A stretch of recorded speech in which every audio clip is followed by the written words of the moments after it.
আমাকে ভয় দেবে, এই ঘর ও ঘর দিয়ে এরকম হুশ হাস করে ভূতের মতো বেরোবে।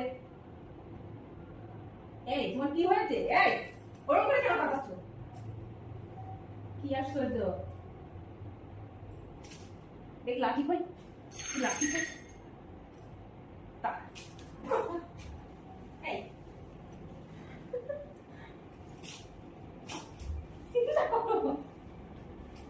মহিলা মহিষাসুর।